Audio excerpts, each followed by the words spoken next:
La Marca, seconda provincia veneta per numero di casi di encefalite meningea da puntura di zecca.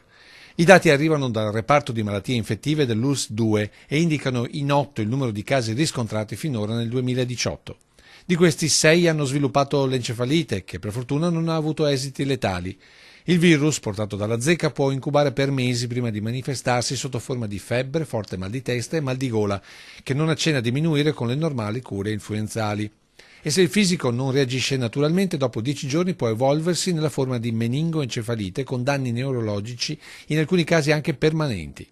Importante quindi l'attenzione e la prevenzione. Innanzitutto le località dove le zecche sono più diffuse, in genere pedemontane e prealpi trevigiane, in località incolte o con erba alta.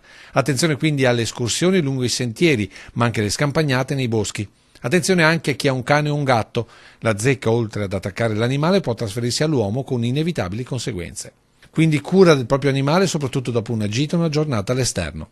Infine la prevenzione, con il vaccino, che al momento è l'unica strada sicura per evitare conseguenze anche permanenti.